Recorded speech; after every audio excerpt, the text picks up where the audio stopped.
నమస్కారం. Vision news కి స్వాగతం. ఈనాటి వార్తలు. జిల్లాలోని ప్రజలకు మెరుగైన జీవనోపాధులను ఏర్పాటు చేయడంతో పాటు పొదుపు చేయడంపై విస్తృత అవగాహన కల్పించాలని జిల్లా కలెక్టర్ చదలవాడ నాగరాణి సంబంధిత అధికారులను ఆదేశించారు. శుక్రవారం కలెక్టర్ క్యాంపు కార్యాలయం నందు ఇటీవల అమరావతిలో జరిగిన ముఖ్యమంత్రి కలెక్టర్ కాన్ఫరెన్స్ లో జిల్లాకు సంబంధించి ప్రస్తావించిన అంశాలపై జిల్లా అధికారులకు ఆమె దిశానిర్దేశం చేశారు. ఈ సందర్భంగా కలెక్టర్ మాట్లాడుతూ జిల్లాలోని ప్రజలకు మెరుగైన జీవనోపాధులను ఏర్పాటు చేసి సంపాదనను పొదుపు చేసుకోవడం ఎలాగో పూర్తి అవగాహన కల్పించాలని, మహిళా గ్రూపులకు ప్రభుత్వం మంజూరు చేస్తున్న వివిధ రుణాలను సద్వినియోగం చేసుకునేలా చూడాలి అన్నారు. కొంతమంది భవిష్యత్తు అవగాహన లేక పొందిన రుణాలతో విలాసవంతమైన వస్తువులను కొనడం, వాటిని తీర్చడానికి మళ్లీ అప్పులను చేయడం జరుగుతుంది అన్నారు. ఇంట్లో ఏదైనా కార్యక్రమం చేస్తున్నప్పుడు ఆడంబరాలకు పోకుండా ఖర్చు చేయడం అలవాటు చేసుకుంటే పొదుపు వలన భవిష్యత్తు ఉన్నతంగా ఉంటుందని వ్యాఖ్యానించారు. పిల్లలకు ఉన్నతమైన చదువులు చదివించాలని ఎక్కువ డబ్బును ఫీజుల రూపేణా చెల్లించి ఇబ్బందులను ఎదుర్కొంటున్నారని, ఇంజనీరింగ్ వంటి కోర్సుల కన్నా ఐటీఐ, పాలిటెక్నిక్ వంటి కోర్సులు తక్కువ ఖర్చుతో పూర్తయి ఉద్యోగ అవకాశాలు 100% ఉంటాయని పేర్కొన్నారు. ఈ యొక్క కార్యక్రమంలో joint collector Rahul Kumar Reddy, DRO, DRD, APDS, DEO Z Venkateswararao తదితర అధికారులు పాల్గొన్నారు. భీమవరం బైపాస్ ప్రాజెక్టులకు సంబంధించి నేషనల్ హైవేస్ అధికారులతో కేంద్ర మంత్రి నర్సాపురం ఎంపీ శ్రీనివాస్ వర్మ సమీక్ష జరిపారు. NH-165 పశ్చిమ గోదావరి జిల్లా ప్రజలకు వేగవంతమైన, సురక్షితమైన రోడ్డు కనెక్టివిటీ అందిస్తుంది అన్నారు. అనేక ప్రధాన పట్టణాలు, నగరాలు, గ్రామాలను కలుపుతుందన్నారు. NH-165 ఆకువీడి నుండి దిగుమర్రి వరకు భీమవరం బైపాస్ ప్రాజెక్టులకు సంబంధించి నేషనల్ హైవేస్ అధికారులతో మాట్లాడారు. మన గతంలో ఏదైతే నర్సాపూర్ పార్లమెంట్లో మన జిల్లాలో 3 రైల్వే స్టేషన్ల ఏదైతే కేంద్ర ప్రభుత్వం చేపట్టిన అమృత్ భారత్ స్టేషన్స్ ఉన్నాయో, అమృత్ భారత్ స్టేషన్స్ ఏవైతే ఉన్నాయో మన పార్లమెంట్లో భీమవరం, నర్సాపురం, తాడేపల్లిగూడానికి పెద్ద ఎత్తున కేంద్ర ప్రభుత్వం నిధులు మంజూరు చేయడం జరిగింది. వాటి పనులు చురుకుగా కొనసాగుతున్నాయనేటువంటి విషయాన్ని మీ అందరికీ కూడా తెలియజేస్తున్నాం. నిన్ననే రైల్వేలో రివ్యూ జరిగింది. దాదాపు భీమవరం స్టేషన్లో 50% పనులు పూర్తయ్యాయి. ఇంకా అదనంగా కూడా ఏమైనా రిక్వైర్మెంట్స్ ఉంటే భీమవరానికి స్టేషన్కి మరింత వేరే డిస్ట్రిక్ట్ హెడ్ క్వార్టర్ ఒత్తిడి ఉంటుంది. దాని మీద కూడా చర్చించడం జరిగింది.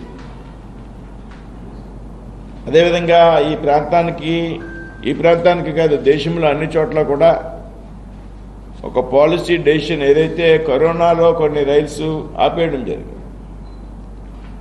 అంటే కరోనా అనంతరం కూడా హాల్స్ చాలా చోట తీసివేశారు. అయితే కరోనా సందర్భంగా తర్వాత కూడా చాలా చోట ఆ హాల్స్ ఏవైతే ఉన్నాయో అవి పునరుద్ధరించబడలేదు. కొన్ని చోట్ల ప్రయాణికులు ఇబ్బంది పడుతున్నటువంటి పరిస్థితి మనందరికీ కూడా కనపడతాం. రైల్వేకి సంబంధించి కొన్ని కీలకమైనటువంటి ప్రతిపాదనలు నేను అనేక సార్లు డిఆర్ఎం స్థాయిలో, జడ్ఎం స్థాయిలో హైదరాబాద్లో రైల్వే మంత్రి గారిని కలిశాను.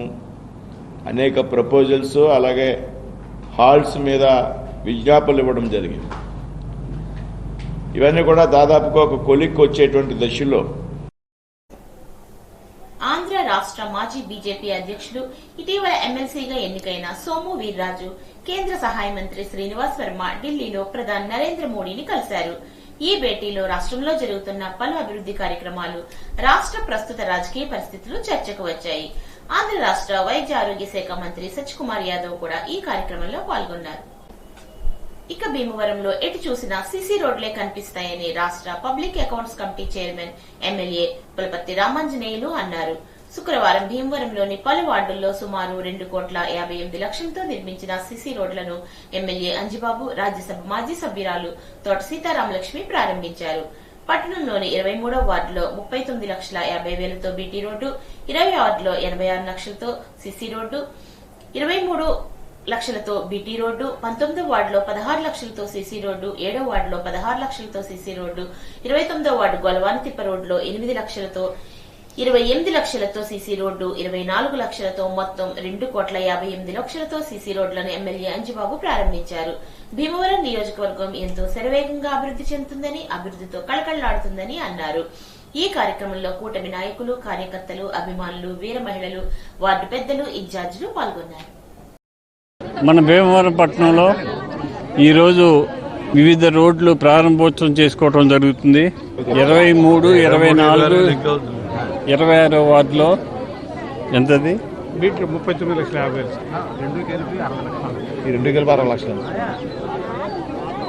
39,50,000 రూపాయలతోటి బీటీ రోడ్డు ప్రారంభోత్సవం చేసుకోవడం జరిగింది. అలాగే సెంట్ యాన్స్ స్కూల్ దగ్గర నుంచి గంగానమ్మ గుడి వరకు 84 లక్షల రూపాయలతోటి సీసీ రోడ్డు ప్రారంభించుకోవడం జరుగుతుంది. ఈ రోడ్డు చాలా ఉపయోగకరమైన రోడ్డు. ఈ స్కూల్ ఉండటం ఒకటి, ఈ ప్రాంతవాసులందరికీ కూడా శాశ్వత పరిష్కారం చేయాలని ఆలోచన చేసి సీసీ రోడ్డు శాంక్షన్ చేశాం. ఈ సీసీ రోడ్డు శాంక్షన్ వల్ల ఈ ప్రాంతవాసులకి 20 సంవత్సరాల వరకు రోడ్డు ఇబ్బంది లేకుండా ఉంటుంది. ఈ రోడ్డు ఈరోజు ప్రారంభించడం జరిగింది. అత్తిలి మండల పరిషత్ కార్యాలయంలో 2వ రోజు మండల పరిషత్ అధ్యక్ష, ఉపాధ్యక్ష ఎన్నిక నిమిత్తం ఏర్పాటు చేసిన సమావేశంలో అధ్యక్ష, ఉపాధ్యక్ష ఎన్నిక జరగకుండానే ముగిసింది. మండల ప్రత్యేక అధికారి మురళీకృష్ణ ఆధ్వర్యంలో జరిగిన సమావేశానికి ఎంపీటీసీలు ఎవరూ హాజరు కాకపోవడంతో సమావేశాన్ని ముగించారు. ఈ విషయాన్ని రాష్ట్ర ఎన్నికల కమిషన్ కు నివేదించనున్నట్లు ప్రత్యేక అధికారి మురళీకృష్ణ తెలిపారు.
ప్రజా పరిషత్ అత్తిలికి సంబంధించి ప్రెసిడెంట్, వైస్ ప్రెసిడెంట్ ఎలక్షన్ నిన్న జరగాల్సి ఉంది.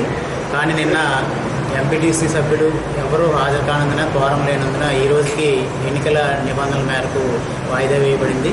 ఈరోజు కూడా 12 గంటల వరకు కూడా ఎంపీటీసీ సభ్యులు ఎవరు కూడా హాజరు కానందున మరి ఈరోజు జరగవలసినటువంటి ఎన్నిక కార్యక్రమాన్ని వాయిదా వేయడం జరిగింది.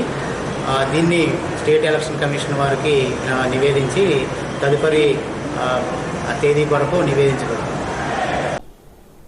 10వ తరగతి పరీక్షల్లో భాగంగా శుక్రవారం జరిగిన జీవశాస్త్ర పరీక్షకు 23,238 మంది విద్యార్థులు హాజరైనట్లు జిల్లా విద్యాశాఖ అధికారి ఈవీవీఎస్ నారాయణ తెలిపారు.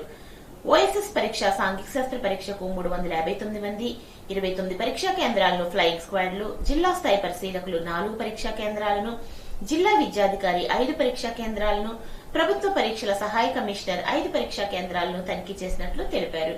ఎటువంటి మాల్ ప్రాక్టీస్ కేసులు నమోదు కాలేదని తెలిపారు. ప్రజల వద్దకే విద్యుత్ న్యాయస్థానం వచ్చినప్పుడు సద్వినియోగం చేసుకోవాలని consumer grievances redressal forum chairperson doctor B Satyanarayana కోరారు. అత్తిలి డిగ్రీ కళాశాలలో విద్యుత్ వినియోగదారుల సమస్యలపై విద్యార్థులకు నిర్వహించిన అవగాహన కార్యక్రమంలో డాక్టర్ సత్యనారాయణ పాల్గొన్నారు. విద్యుత్ వినియోగదారులు ఎటువంటి సమస్య వచ్చినా 1912కు ఫోన్ చేస్తే 6 గంటల్లో సమస్యను పరిష్కరిస్తారు అన్నారు. విద్యుత్ వినియోగదారులు కేవలం ఉత్తరం రాయడం ద్వారా కూడా సమస్యను పరిష్కరిస్తామన్నారు. మొబైల్ ఫోన్లో వాట్సాప్ ద్వారా సమస్యను తెలియజేయవచ్చునని, ఒక న్యాయస్థానం ప్రజల వద్దకు వచ్చినప్పుడు సద్వినియోగం చేసుకోవాలని అన్నారు.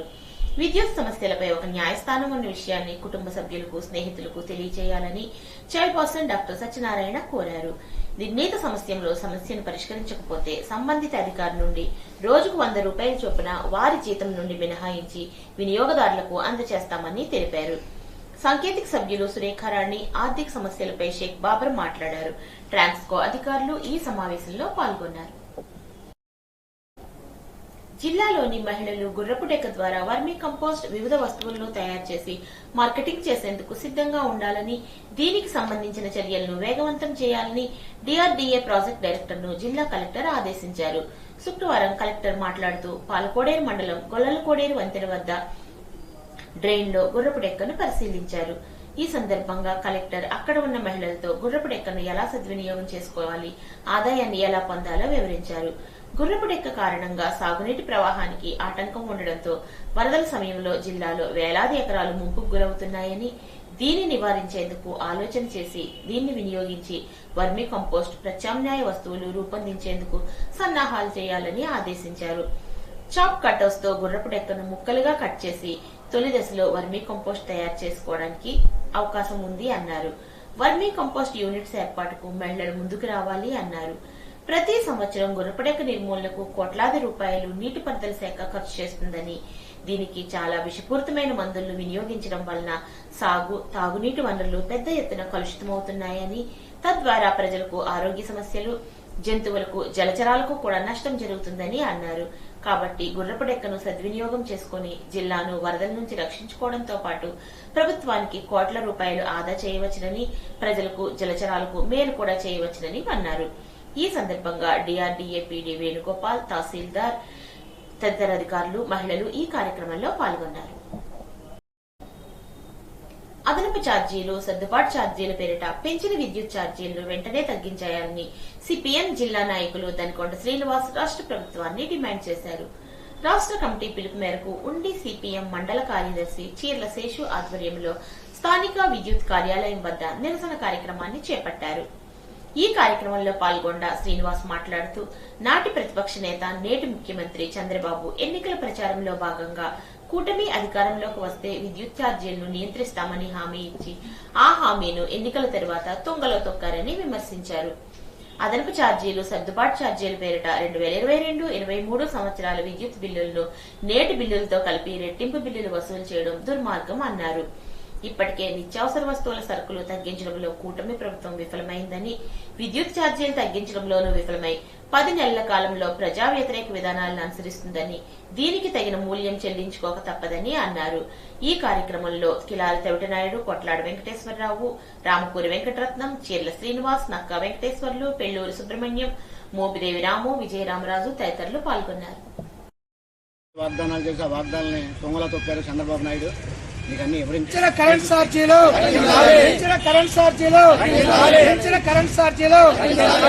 రద్దు చేయాలి. అదనపు ఛార్జీలు, సర్దుబాటు ఛార్జీలు. పార్టీ రాష్ట్ర కమిటీ పిలుపులో భాగంగా ఉండే విద్యుత్ సబ్స్టేషన్ వద్ద సిపిఎం పార్టీ మండల కమిటీ ఆధ్వర్యంలో ఈరోజు ధర్నా కార్యక్రమాన్ని నిర్వహిస్తా ఉన్నాం. ఏదైతే రాష్ట్ర ప్రభుత్వం ఎన్నికల ముందు కరెంట్ ఛార్జీలు పెంచబోవని ఆనాటి ప్రతిపక్ష నాయకుడిగా ఉన్నటువంటి, ఈరోజు ముఖ్యమంత్రిగా ఉన్నటువంటి చంద్రబాబు నాయుడు గారు మన ఉండే బహిరంగ సభలో కూడా ప్రకటించారు. మాకు అధికారం వస్తే కరెంట్ ఛార్జీలు పెంచమని. ఈరోజు అధికారం వచ్చినటువంటి 9 నెలల కాలంలో 15,350 కోట్ల రూపాయలు విద్యుత్ ఛార్జీలు పెంచి, కరెంట్ ఛార్జీలు పెంచి ప్రజల మీద భారం మోపింది ఈ కూటమి ప్రభుత్వం. సర్దుబాటు ఛార్జీలు, అదనపు ఛార్జీల పేరుతోటి ఈరోజు ప్రజలు వాడిన కరెంటు కాకుండా గతంలో వాడిన కరెంటుకి కూడా ఈరోజు బిల్లులు వసూలు చేస్తున్నారు. గతంలో వాడిన కరెంటుకి ఒక యూనిట్కి 83 పైసలు చొప్పున వసూలు చేస్తా ఉన్నారు. ఈ విధానాన్ని ఈ కూటమి ప్రభుత్వం వెంటనే ఉపసంహరించుకోవాలని, అదనపు ఛార్జీలు, సర్దుబాటు ఛార్జీలు రద్దు చేయాలని, పెంచిన కరెంట్ ఛార్జీలు తగ్గించాలని, స్మార్ట్ మీటర్ల బిగింపు తక్షణమే ఉపసంహరించుకోవాలని, ప్రజలపై కరెంట్ ఛార్జీలు భారాలు మోపకుండా ఏదైతే మీరు ఇచ్చినటువంటి వాగ్దానం ఉందో కరెంట్ ఛార్జీలు పెంచబోము, తగ్గిస్తామని చెప్పారు, ఆ వాగ్దానాన్ని అమలు చేయాలని ఈ కూటమి ప్రభుత్వాన్ని సిపిఎం పార్టీగా మేము డిమాండ్ చేస్తా ఉన్నాం. అత్తిలి మండల పరిషత్ అధ్యక్ష ఉపాధ్యక్ష ఎన్నిక వాయిదా పడ్డంపై మాజీ మంత్రి కారుమూరి తణుకు శాసనసభ్యుడు ఆర్మిల్లి రాధాకృష్ణను విమర్శించడం తగదని మండల టీడీపీ అధ్యక్షుడు ఆనాల ఆదినారాయణరావు అన్నారు. అత్తిలిలోని పార్టీ కార్యాలయం వద్ద ఏర్పాటు చేసిన సమావేశంలో ఆయన మాట్లాడుతూ టీడీఆర్ కుంభకోణానికి పాత్రధారి కారుమూరి విమర్శించడం తగదు అన్నారు. గతంలో టీడీపీకి చెందిన ఎంపీపీ ఆల్తి పాపాయమ్మను అప్రజాస్వామికంగా టీడీపీ ఎంపీటీసీలను ప్రలోభపరుచుకుని రంభ సుజాత ఎన్నిక కావడాన్ని ప్రజలు జీర్ణించుకోలేకపోతున్నారు అన్నారు. అందుకే ఆమెను మరోసారి ఎంపీగా ఉండడానికి వీల్లేదంటూ ప్రజలు ఆగ్రహాన్ని వ్యక్తం చేశారు అన్నారు. తమ పార్టీకి చెందిన ఎంపీటీసీలను బెదిరించారని, వారు ఎక్కడ ఉన్నారని ప్రజలు ప్రశ్నించారు అన్నారు. దీనిని ఎమ్మెల్యేపై నెపం నెట్టడం తగదని అన్నారు. గతంలో ఎంపీటీసీల ఎన్నికల సందర్భంలో టీడీపీ, జనసేన ఎంపీటీసీ అభ్యర్థులను భయపెట్టిన విషయం ప్రజలు మర్చిపోలేదు అన్నారు. అత్తిలి సొసైటీ విషయంలో సైతం తమకు ఇచ్చిన వాగ్దానాన్ని విస్మరించారని విమర్శించారు. అత్యధిక మెజార్టీతో గెలిచిన ఆర్మిల్లిని విమర్శించే అర్హత కారుమూరికి లేదని ఏఎంసీ మాజీ చైర్మన్లు దాసం బాబ్జీ, పోలిశెట్టి చంటి, ఆల్తి సత్యనారాయణ, నల్లూరి సురేష్, పూతినేని శ్రీనివాస్ తదితరులు ఈ కార్యక్రమంలో అన్నారు.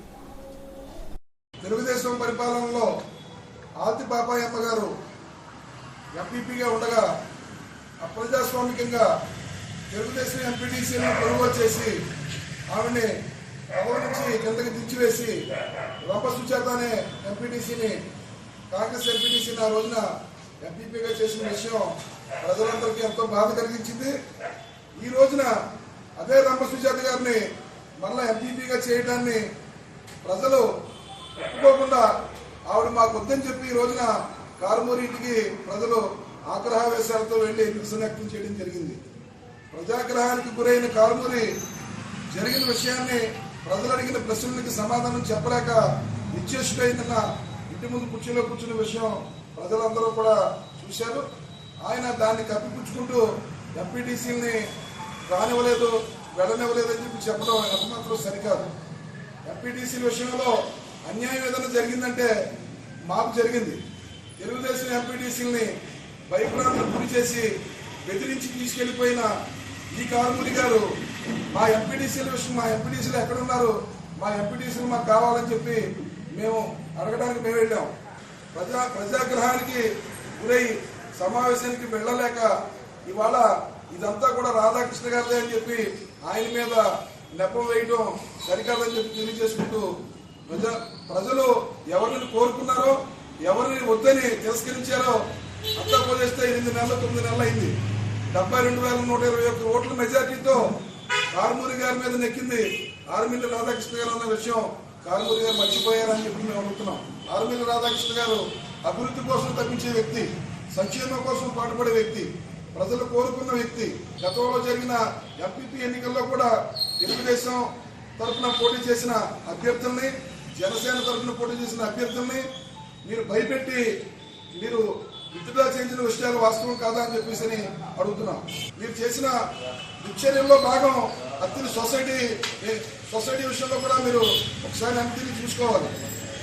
ఇదే విధంగా మండల పరిషత్ని ఎలాగైతే మీరు 2.5 సంవత్సరాలు ఒకరికి, 2.5 సంవత్సరాలు ఒకరికి మీరు కేటాయించారో, అత్తిలి సొసైటీ విషయంలో కూడా 2.5 సంవత్సరాలు మేము చేస్తాం, 2.5 సంవత్సరాలు మీరు చేయండి అని చెప్పి ఆ రోజున మాకు మాయ మాటలు చెప్పి మీరు చేసిన దుర్మార్గాలు, దుశ్చర్యలు ప్రజలు గాని మేము గాని మర్చిపోలేదు.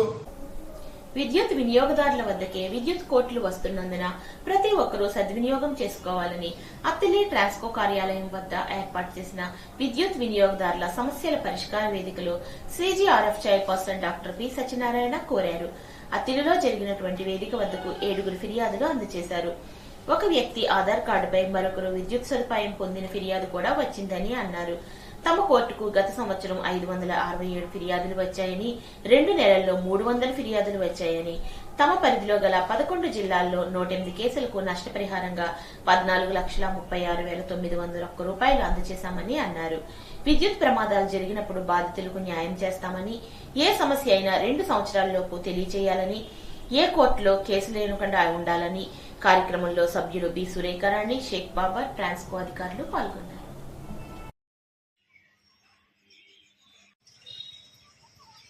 విద్యుత్ వినియోగదారులందరూ కూడా నమస్కారం. నా పేరు డాక్టర్ జి సత్యనారాయణ, రిటైర్డ్ జిల్లా జడ్జిని. ప్రస్తుతం ఈ కరెంట్ డిపార్ట్మెంట్లో కోర్టు ఒకటి ఉంటుందండి, ఆ కోర్టులో చైర్పర్సన్గా పనిచేస్తున్నాను. ఈరోజు అత్తిరి camp court awareness program conduct చేయడానికి వచ్చాం. నాతో పాటు డిపార్ట్మెంట్కి సంబంధించినటువంటి డిప్యూటేషన్ వచ్చినటువంటి మెంబరు ఫైనాన్స్ గారు బాబర్ గారు ఉన్నారు, తర్వాత మురళీకృష్ణ గారు ఇండిపెండెంట్ మెంబర్ ఉన్నారు. మేము ముగ్గురం కూడా విశాఖపట్నం నుంచి మా సిబ్బందితో ఇక్కడికి వచ్చి అత్తిరి వచ్చి ఈరోజు ఇక్కడ క్యాంప్ కోర్ట్ కండక్ట్ చేసాం. ఈరోజు 7 కంప్లైంట్లు నుంచి వచ్చినాయి. రైతులకు సంబంధించినటువంటి పౌల్ట్రీ ఫార్మ్ సంబంధించిన బిల్లు ఎక్కువ వచ్చేసినాయి, ఓల్టేజ్ ప్రాబ్లం ఇవన్నీ కూడా వచ్చినాయి. సో మేము ముఖ్యంగా వచ్చిన ఉద్దేశం ఏంటంటే కరెంటు సంబంధించిన కోర్టు ఉందనేటువంటి విషయం చాలామందికి తెలియదు కాబట్టి ఆ విషయం తెలియజేయాలనే ఉద్దేశంతో మేము ఈ యొక్క అత్తిరి గ్రామం రావడం జరిగింది. ఇక్కడికి వచ్చే ముందు ఇక్కడ సబ్స్టేషన్ ద్వారా ఉన్న ప్రస్తుతం మేము వచ్చే ముందు ఇక్కడ అత్తిరి కాలేజీ ఎస్పీఆర్ఆర్ కాలేజీ దగ్గరికి వెళ్ళి స్టూడెంట్స్కి అవగాహన సదస్సు కండక్ట్ చేయడం జరిగింది. స్టూడెంట్స్ ద్వారా ప్రజల్లోకి ఈ యొక్క విషయం తెలియజేయాలనే ఉద్దేశంతో మేము ఆ కాలేజీలో ఉన్న స్టూడెంట్స్ కూడా అడ్రస్ చేసాం. ముఖ్యంగా ఏంటంటే ఏదైనా కరెంటు ప్రాబ్లం వచ్చినప్పుడు వినియోగదారులు ఏం చేయాలంటే 1912 1912కి టోల్ ఫ్రీ నెంబర్కి కాల్ చేసి వాళ్ళ యొక్క సమస్యను చెప్పుకోవాలి. వాళ్ళు కాల్ సెంటర్కి పంపించిన తర్వాత ఆ యొక్క డిపార్ట్మెంట్ వాళ్ళు వచ్చి ఆ ప్రాబ్లం సాల్వ్ చేస్తారు.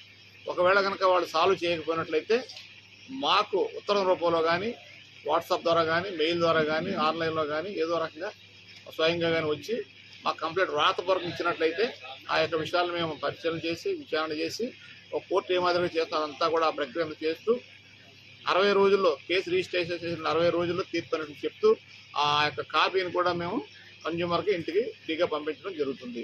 మా అడ్రస్ ఏమిటంటే chairperson, consumer grievance redressal forum, APPDCL, Seethammadhara, Visakhapatnam.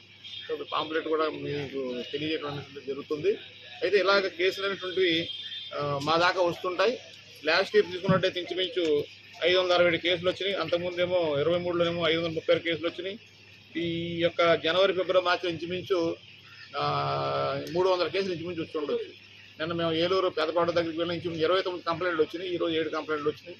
So ఇలా మేము క్యాంప్ కోర్టు కండక్ట్ చేసి ప్రతి జిల్లా కూడా ఏదో కార్నర్లో ప్రతి నెల కూడా టచ్ చేస్తూ ఉంటాం.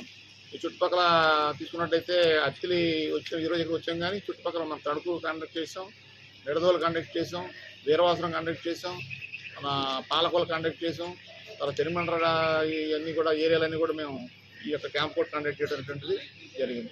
అయితే ఇక్కడ ముఖ్యంగా ఏంటంటే ఈ యొక్క క్యాంప్ కోర్ట్ పెట్టే ఉద్దేశం ఏంటంటే ప్రజల దగ్గరికే న్యాయస్థానాలు అనేటువంటి స్లోగన్ అన్నమాట. ప్రజల వద్ద పాలన ఎలాగైతే ఉందో న్యాయస్థానాలు కూడా వచ్చి న్యాయం చేసేటువంటి పరిస్థితి ఈరోజు మనకి ప్రజాస్వామ్య దేశంలో ఉంది కాబట్టి ఈ విషయాలు తెలియజేస్తున్నాం. మా యొక్క జ్యూరిస్డిక్షన్ ఏంటంటే శ్రీకాకుళం నుంచి ఏలూరు వరకు కూడా ఉంటుంది. అంటే గతంలో 5 జిల్లాలు, ఇప్పుడు 11 జిల్లాలు అయినట్టున్నాయి. సో ఈ 11 జిల్లాల్లో కూడా మేము ఇంచుమించు అన్ని క్యాంప్ కోర్టు కండక్ట్ చేయడం జరుగుతుంది. 1/2019 సర్క్యులర్ ను పూర్తిగా అమలుపరచాలని, ఈ సర్క్యులర్ ప్రకారమే ఏపీపీటీడీ నందు విధి విధానాలు ఉండాలని కోరుతూ national Mazdoor union association zonal committee పిలుపు మేరకు తణుకు డిపో గ్యారేజ్ గేట్ వద్ద గేట్ మీటింగ్ కార్యక్రమం నిర్వహించారు. ఈ కార్యక్రమానికి Tanuku depot NMUA president Sarde Yesubabu అధ్యక్షత వహించారు.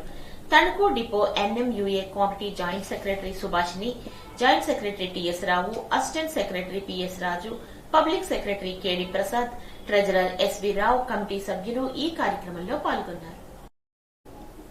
తణుకు బార్ అసోసియేషన్ కు జరిగిన ఎన్నికల్లో అధ్యక్షునిగా సూరంపూడి కామేష్ 3వసారి ఎన్నికై హ్యాట్రిక్ సాధించారు. ఉపాధ్యక్షునిగా కలిదిండి పద్మావతి, ప్రధాన కార్యదర్శిగా చోడే గోపీకృష్ణ, సంయుక్త కార్యదర్శిగా పోట్ల సురేష్, కోశాధికారిగా ఎం మృత్యుంజయరావు, లైబ్రరీ కార్యదర్శిగా హెచ్ నాగార్జున దాస్, క్రీడా మరియు సాంస్కృతిక కార్యదర్శిగా కత్తుల జష్పాల్, మహిళా ప్రతినిధిగా షేక్ మోతి ఎన్నికయ్యారు. ఎన్నికల అధికారిగా గుడిమెట్ల వీర్రెడ్డి, అంబేద్కర్, వెంకట సత్యనారాయణ, జిఎస్వివి ప్రసాద్, కామన మునిస్వామి సహాయ కార్యదర్శులుగా వ్యవహరించారు.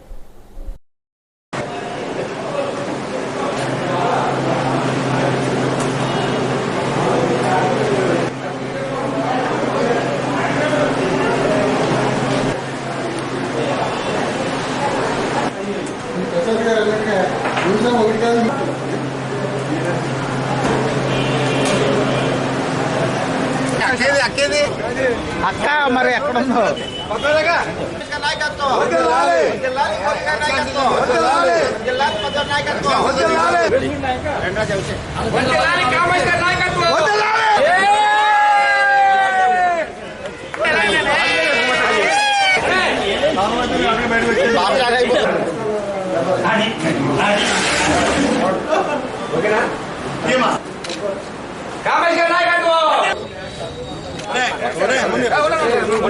తణుకు బార్ అసోసియేషన్కి ఈరోజు జరిగిన ప్రతిష్టాత్మకమైన ఎలక్షన్స్లో మా బార్ అసోసియేషన్స్ అందరూ కలిసి సమిష్టిగా చాలా వరకు పోస్టులు సమిష్టిగా ఏకగ్రీవంగా ఎన్నుకోవడం జరిగింది. బార్ అసోసియేషన్ ప్రెసిడెంట్గా ఏకగ్రీవంగా స్వరూపుడు కామేష్ గారు, జాయింట్ సెక్రటరీగా పొట్ల సురేష్ గారు, కల్చరల్ సెక్రటరీగా కత్తుల జస్పాల్ గారు, లైబ్రరీ సెక్రటరీగా నాగార్జున దాస్ గారు, లేడీ సెక్రటరీగా మోతీ గారు, ట్రెజరర్గా మృత్యుంజయరావు గారు ఏకగ్రీవంగా ఎన్నికయ్యారు. ఈరోజు జరిగిన ఎన్నికల్లో వైస్ ప్రెసిడెంట్, జనరల్ సెక్రటరీ 2 పోస్టులకి జరిగింది. పోటాపోటీగా జరిగిన ఈ ఎన్నికల్లో వైస్ ప్రెసిడెంట్గానేమో కలిదిండి పద్మావతి గారు నెగ్గారు. అలాగే జనరల్ సెక్రటరీగా చోడే గోపీకృష్ణ గారు నెగ్గారు. వీళ్ళందరూ కూడా రేపటి నుంచి మా బార్ అసోసియేషన్ యొక్క అభివృద్ధి కార్యక్రమాల్లో ఉత్సాహంగా పాల్గొని మా బార్ అసోసియేషన్ ముందుకు తీసుకెళ్లాలని చెప్తూ కోరుకుంటూ బార్ అసోసియేషన్ అందరి తరఫున ఈ ఎన్నికలందరికీ సహకరించిన మెంబర్లందరికీ కూడా ప్రత్యేకంగా కృతజ్ఞతలు చెప్తూ సెలవు తీసుకుంటాం. మరి అత్యంత ప్రతిష్టాత్మకంగా జరిగినటువంటి బార్ అసోసియేషన్ ఎన్నికల్లో మరి 3వసారి కూడా యునానిమస్ గా ప్రెసిడెంట్ గా ఉండడం చాలా సంతోషంగా ఉంది. అదేవిధంగా గత 2 టర్మ్ నుంచి కూడా మరి అత్యధిక మెజార్టీతో విజయం సాధించారు. ఈసారి అభివృద్ధికి పట్టం కట్టినట్లుగా మరి అందరూ కూడా యునానిమస్ గా నాకు ఇవ్వడం నాకు చాలా గౌరవంగా ఉంది. అదేవిధంగా మా కొత్త నూతన కమిటీ కూడా ఈవేళ ఎన్నిక ఆకపడింది. మరి వాళ్ళందరితో కూడా కలిసి మంచి కార్యక్రమాలు చేసుకుంటూ ముందుకెళ్తామని చెప్పి బార్ అసోసియేషన్ ఇంకా అభివృద్ధి పదాలను తీసుకెళ్తామని చెప్పి ఈ సందర్భంగా తెలియజేసుకున్నాను. పోస్ట్ ఆఫీస్ రావడం ఎన్నో ఏళ్ల కల అయిన పోస్ట్ ఆఫీస్ని తీసుకురావడం కూడా జరిగింది. మరి న్యాయవాదుల సంక్షేమం కోసం ఈ టీం నిరంతరం పాటుపడతామని చెప్పి సందర్భంగా తెలియజేసుకుంటూ అనేక అభివృద్ధి కార్యక్రమాలతో బార్ అసోసియేషన్ ముందుకు తీసుకెళ్తారు. రాష్ట్రంలో వైసీపీ ప్రభుత్వం పోయి కూటమి ప్రభుత్వం వచ్చినా ప్రజలకు విద్యుత్ భారాలు తప్పడం లేదని సిపిఎం వేల్పూరు గ్రామ కార్యదర్శి బళ్ల చినవీరభద్రరావు పేర్కొన్నారు. సిపిఎం రాష్ట్ర కమిటీ పిలుపు మేరకు గ్రామ కమిటీ ఆధ్వర్యంలో స్థానిక విద్యుత్ సబ్ స్టేషన్ వద్ద నిరసన తెలిపి అనంతరం షిఫ్ట్ ఆపరేటర్ ఎన్ సత్యకృష్ణకు వినతి పత్రం అందించారు. ఈ సందర్భంగా వీరభద్రరావు మాట్లాడుతూ విద్యుత్ ఛార్జీలు పెంచడం లేదని చెప్తూనే టైమ్ ఆఫ్ డే టారిఫ్ వంటి విధానాన్ని చిరు వ్యాపారులకు సైతం అమలు చేస్తామని ప్రభుత్వం ప్రకటించడం దారుణమని విమర్శించారు. తప్పనిసరిగా ప్రజలు అధిక విద్యుత్ వినియోగించే సమయంలో ఎంత విద్యుత్ వినియోగించారు అని తెలుసుకోవడానికి స్మార్ట్ ప్రీపెయిడ్ మీటర్లు వినియోగించి విద్యుత్ ఛార్జీల మోత మోగించడంతో పాటు డిమాండ్ బట్టి ఛార్జీలు విధించే దుర్మార్గమైన విధానాన్ని రాష్ట్రంలో విస్తృతంగా అమలు చేయడానికి అనుమతించడం సరికాదని విమర్శించారు. ఈ కార్యక్రమంలో ఎండబూరి నాగేంద్ర, రుద్ర నాగేశ్వరరావు, కుడక వీరభద్రరావు, వాపో విశ్వనాథన్ సుబ్బారావు తదితరులు పాల్గొన్నారు. తణుకు శ్రీశ్రీ సేవా విజ్ఞాన కేంద్రం ఆధ్వర్యంలో ఉగాది కవి సమ్మేళనాన్ని నిర్వహించారు. భారతదేశం వివిధ మతాలు, భాషలు, కులాలు, ప్రాంతాలు ఐకమత్యంగా కలిసిమెలిసి ఉంటూ భిన్నత్వంలో ఏకత్వాన్ని చాటుకుంటోందని కేంద్ర చైర్మన్ దక్షిణామూర్తి అన్నారు. కవిశ్రీ మోహన్ ప్రసాద్ అధ్యక్షత వహించారు. సితారా, పొప్పప్ విజయలక్ష్మి, విఎస్వి ప్రసాద్, కోడి ప్రసాద్ తదితరులు ఈ కార్యక్రమంలో పాల్గొన్నారు. అంటే ఏదో ఛందోబద్ధమైన వ్యాకరణబద్ధమైన కవితో రాయటం కానీ రచనలు చేయటం కానీ చేయాల్సిందే. ఎందుకంటే అందుట్లో ఉండే యొక్క రసానుభూతిని ఆస్వాదించటం కోసం, అందుట్లో ఉన్న లోతుల్ని పరిశీలించటం కోసం, అందుట్లో ఉన్న భాషా ప్రావీణ్యాన్ని తెలుసుకోవటం కోసం, కొలుచుకోవటం కోసం మనం అది ఉండాల్సింది. కానీ కవిత్వానికి కూడా ఏ విధంగా అయితే ఈ వస్తువు, భాష, అభివ్యక్తి ఇట్లాంటి అంశాలన్నీ కూడా కావాలో వాటితో పాటు ఒక సామాజిక స్పృహ, ఒక ప్రాపంచిక దృక్పథం ఉంటేనే అది ఒక పరిపూర్ణమైన కవిత్వం అవుతుంది, ఒక పరిపూర్ణమైన రచన అవుతుందని చెప్పేసి మా భావన. గుర్తుకు వచ్చేది వేపు పచ్చడి. తీపి, చేదు, పులుపు, ఒగరు, కారం, ఉప్పు షట్రసుల సమ్మేళనం. మానవ జీవితం ఉంటే కష్ట సుఖాలు మిశ్రమం ఇచ్చే సందేశం. ఆ పైవాడు ఎవరికి ఏది ఎంత ఇవ్వాలో అంతే ఇస్తాడు. అదే స్వీకరించి అనుభవించాలి. అదే జీవిత ప్రమాణం అని చెప్పేది ఈ పచ్చడి.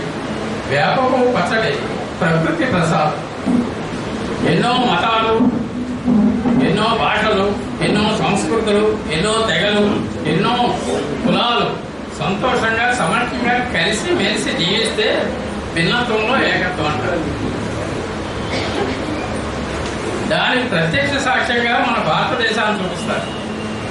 కానీ ఎక్కడుంది ఏకత్వం? దూరపు కొండలు నునుపులా కనిపిస్తాయి, దూరపు కొండలు నునుపులా కనిపిస్తాయి. సన్నమామనే అలాగే అనుకున్నాం, వెళ్ళి చూసే తెలిసింది రాళ్ళు బోతులు అని. అలాంటిదే మన దేశంలో ఏకత్వం. ఈ వార్తలకు స్వల్ప విరామం.